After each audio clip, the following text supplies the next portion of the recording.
안녕하세요. 바이낸스 연구소입니다. 네, 오늘 2025년 1월 15일 오늘 방송 시작하도록 하겠습니다. 오늘 방송 시작하면서 전체적으로 장이 많이 회복되어 가는 것 같습니다.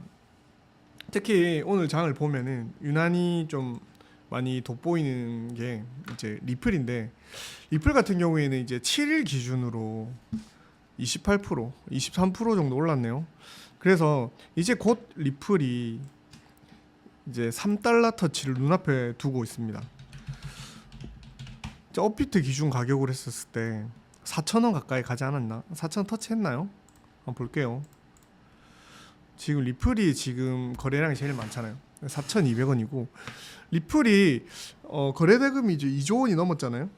이 리플 같은 경우에는 그 2017년 전고점 기준으로 했을 때 4,800원 거의 4,900원이 전고점입니다.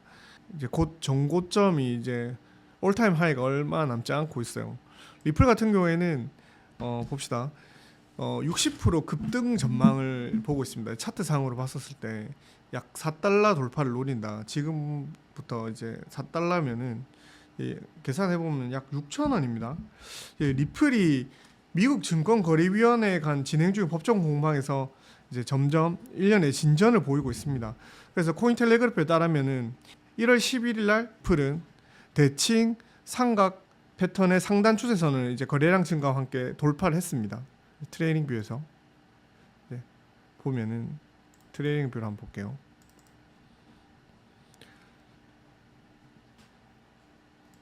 여기서 선에서 여기까지 이제 상단 돌파를 했다. 그래서 이번에 XRP 차트를 적용하면 목표가는 약 4달러 선이다. 는 거죠.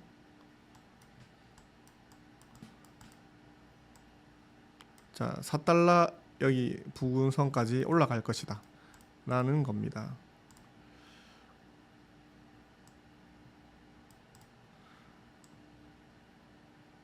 여기까지 올라간다는 거예요.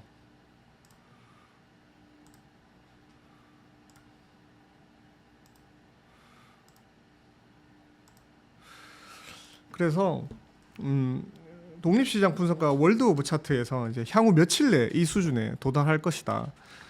그리고 좀 과감히 저희가 얘기를 하는 건데, 이번에 알트 장이 올 것 같은데 이 알트 장의 시작은 이제 리플로 시작되지 않겠나라고 생각하고 있습니다. 리플 같은 경우에는 지금 달러 가격 기준으로 했었을 때는 2.4달러, 2.8달러 수준이잖아요. 2.8달러고 지금 보면은 이제 마켓캡 기준으로 봤었을 때 바이낸스의 거래량에 가깝게 이제 업비트, OKEX, 코인베이스 이렇게 쭉 거래량이 있습니다. 거래량 같은 경우에는 지금 오늘 기준으로 했었을 때는 리플은 이제 바이낸스보다 업비트가 거래량이 더 많습니다. 거래량이 업비트가 1인 거예요. 우리나라 사람들이 지금 리플을 많이 사고 있다는 얘기거든요. 그래서 리플이 이제 법적 공방에서 이제 소규모 승리를 거두고 난 다음에 대칭 삼각형 돌파 단계에 진입했다. 연방 판사는 1월 10일 특정 문순을 봉인하고 제출하는 과정에서 행정 동의안에 승인했다라는 얘기를 하고 있습니다. 이제 그리고 SEC에 1월 15일까지 항소 관련 개시 서면을 제출해야 된다고 합니다. 그리고 이제 리플에 대해서 리플이 증권이다라는 이제 하위 테스트라는 방식을 진행했는데, 하위 테스트 같은 경우에는 되게 이제 오래된 방식의 증권 검증하는 시스템이잖아요. 그런데 지금 그 전에 앞서서 제가 이제 가지고 온 것 중에 이제 게리 겐슬러 위원장이 퇴임을 앞두고 있습니다. 게리 겐슬러 위원장이 언제 퇴임을 할 거냐라고 봤었을 때 지금 1월 15일이잖아요. 1월 15일인데 5일 뒤입니다. 5일 뒤면은 저 언제입니까? 다음 주 월요일입니다. 우리나라 날짜로 다음 주 월요일인데 다음 주 월요일 날 퇴임하려고 한답니다. 그날이 언제냐? 도널드 트럼프가 취임하기 직전에 퇴임을 한다고 합니다. 이제 SEC 위원장은 비트코인과 다른 이제 코인들이 지금 뭐 코인 마켓캡에 보시면 이제 뭐 엄청나게 많이 있잖아요. 코인 마켓캡에 보시면 코인이 지금 가상자산은 뭐 24,000개 뭐 이 정도 있습니다. 24,000개 있는데 24,000개의 토큰을 다르게 보고 있다라고 강조했습니다. 많은 암호화폐 프로젝트에 대해서 부정적으로 생각하지만 SEC는 비트코인을 증권이라고 얘기한 적은 없다라고 얘기를 했습니다. 게리 겐슬러가 이렇게 얘기했어요. 비트코인은 매우 투기적이고 변동성 큰 자산이지만 지난 1만 년 동안 금을 거래해왔던 것처럼 지금 전 세계 70억 명의 사람들이 비트코인을 거래하고 싶어 한다라고 설명했습니다. 다만 미래를 예측하기는 어렵지만 다른 자산이 비트코인의 역할을 대체할 수 있음을 시사했습니다. 비트코인과 달리 다른 암호화폐 같은 경우에는 실제 활용 사례나 펀더멘탈을 증명해야지 지속 가능성이 있다라고 얘기를 하고 있습니다. 이제 게리 겐슬러 위원장 같은 경우에는 이제 암호화폐에 대해서 되게 능통한 사람이에요. 이 사람이 교수였을 때도 암호화폐에 대해서 항상 강연을 할 수 있을 정도의 암호화폐에 대한 되게 깊은 지식을 가지고 있었고, 어쩌면은 이제 게리 겐슬러 위원장이 있어서 야말로 미국에서 암호화폐를 거래를 할 때 투기적인 그런 부분들의 기준이 잘 기준을 정립했다라고 볼 수 있습니다. 그래서 말도 안 되게 사람들이 불나방처럼 불장에 뛰어드는 것들을 게리 겐슬러 위원장이 방지하지 않았냐라는 제 개인적인 생각이 있습니다. 이제 게리 겐슬러 위원장이 인터뷰하는 도중에 이렇게 얘기했어요. 비트코인을 선호하는 것이 아니냐 이렇게 물어봤었을 때 어떠한 암호화폐도 소유한 적이 없다. 7, 8년 동안 개인적 이해관계나 편향된 시간을 갖고 있지 않았었다. 라고 되게 중립적 얘기를 했었습니다. 예, 지난 선거 때도 암호화폐 업계가 트럼프를 지지하고 엄청난 자금을 투입한 거에 대해서 이제 SEC는 암호화폐 규제 방식에 대한 일종의 반발인 것 같다 지적에 대해서 업계의 선거 자금 지원이 이번 선거의 핵심은 아니다라고 이렇게 대답을 했습니다. 인터뷰한 내용에 보시면은 어떤 내용이 있었냐면 이제 게리 겐슬러가 야후 파이낸스 인터뷰에서 이렇게 얘기를 했거든요. 암호화폐 규제가 아닌 물가와 경제 전망과 다른 문제가 결정적 요인이었다 이렇게 얘기했고, 한 가지 더 얘기하면은 암호화폐는 여전히 매우 투기적인 존재다. 자금 세탁 방지법 AML이죠. 그리고 제재법, 증권을 준수하지 않은 경우가 많다. 비트코인은 증권이 아니지만 다른 약 24,000개, 약 28,000개의 토큰은 수년 동안 투자자들에게 피해를 입혔다라고 얘기를 하고 있습니다. 이제 트럼프 행정부에서 이제 다시 일하게 될 제이 클레이튼 SEC 전 위원장이죠. 이제 전 위원장도 암호화폐 관련해서 80건 이상 이 사건을 다루었고, 지금 이제 SEC가 마지못해서 ETF를 승인하면서 무거운 규제를 이제 산업에 방해했다는 비판도 있습니다. 재임 초기에 게임스탑 같은 사건도 있었고 60조 달러의 규모의 주식시장이 암호화폐보다 미국 대중에 훨씬 더 중요하다고 답을 했습니다. 이제 게리 겐슬러 위원장이 1월 20일 날 물러나기로 했습니다. 물러나기로 했고 이제 트럼프의 친암호화폐 성향인 전 SEC 위원장의 폴 애킨스를 후임자로 지명을 했습니다. 이제 미국 같은 경우에는 비트코인이 미국 준비 자금에 대해 계획에 대해서는 세계 어느 중앙은행도 통화 정책을 수행하는 방식으로 생각하지 않은 일이라고 얘기했고, 중앙은행은 재정 상태는 디지털 자산 준비금이 아닌 정부를 통해 뒷받침되는 것이라고 게리 겐슬러 위원장은 대답을 했어요. 그러니까 되게 통화 정책을 준비하는 것들은 이제 중앙은행에서 결정할 것이다 이런 식으로 이제 정부에게 그런 칼을 남겼던 것 같습니다. 게리 겐슬러 위원장이 우리가 이제 암호화폐 투자하는 사람 입장에서는 되게 뭐 저승사자다라고 얘기하기도 했지만 이 사람이 계속 중립을 유지하면서 이게 뭔가 불장이 오려고 하면은 소방수처럼 불을 꺼트리고 하면서 어쩌면 이 비트코인의 시장을 되게 성숙한 시장으로 끌고 간 사람이지 않냐라고 저는 조심스럽게 생각을 합니다. 그리고 법률 전문가 이제 폴 애킨스가 이제 암호화폐에 대한 SEC의 공식적 입장을 바꿀 수도 있다라고 이제 얘기를 하고 있어요. 왜냐하면 폴 애킨스 같은 경우에는 트럼프의 오른팔로 암호화폐에 대해서 긍정적으로 얘기하기 때문에 이제는 이 시장이 성숙되었으니까 이제 한 걸음 더 나아갈 때가 되지 않았나라고 이제 얘기하고 있는 입장인 것 같습니다. 그런 입장에서 지금 리플이 오는 것 또한 그거랑 관련 있지 않나. 이제 ETF가 리플도 신청이 들어가 있기 때문에 그 다음에 차기 주자는 리플이지 않나라는 의견이 지금 하나로 모아지고 있는 것 같아요. 그래서 어쩌면 사람들이 선반영한다고 해야 될까요? 그래서 리플이 계속 이렇게 쭉쭉쭉 올라서 어느덧 리플은 상승률로 봤었을 땐 거의 제일 많이 오른 것 같은데 4,000원을 이게 도달하게 됐어요.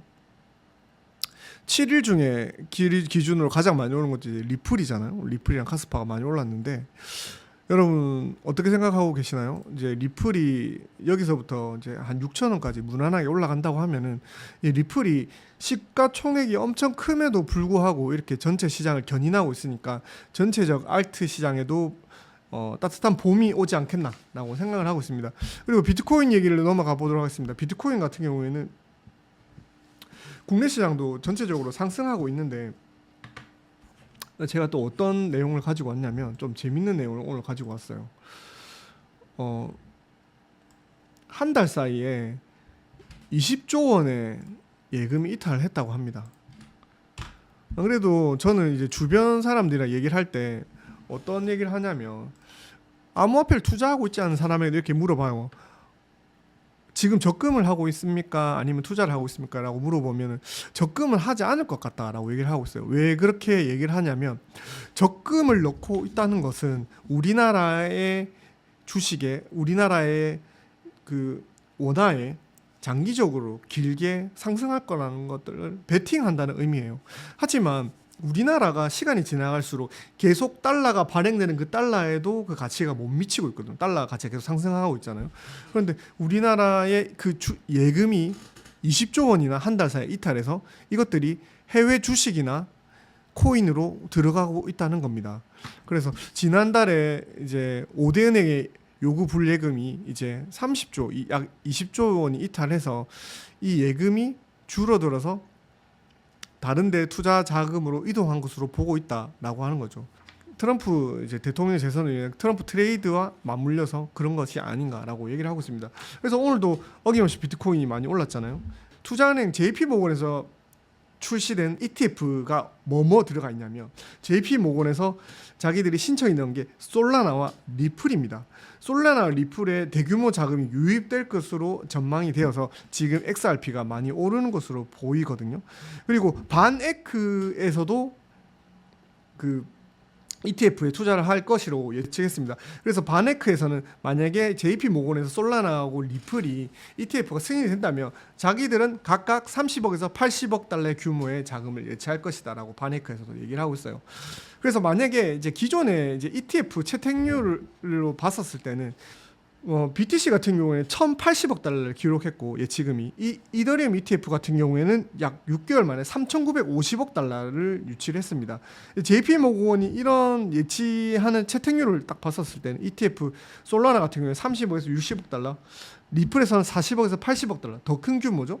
이렇게 신규 자금이 예상될 것이라고 보고 있습니다.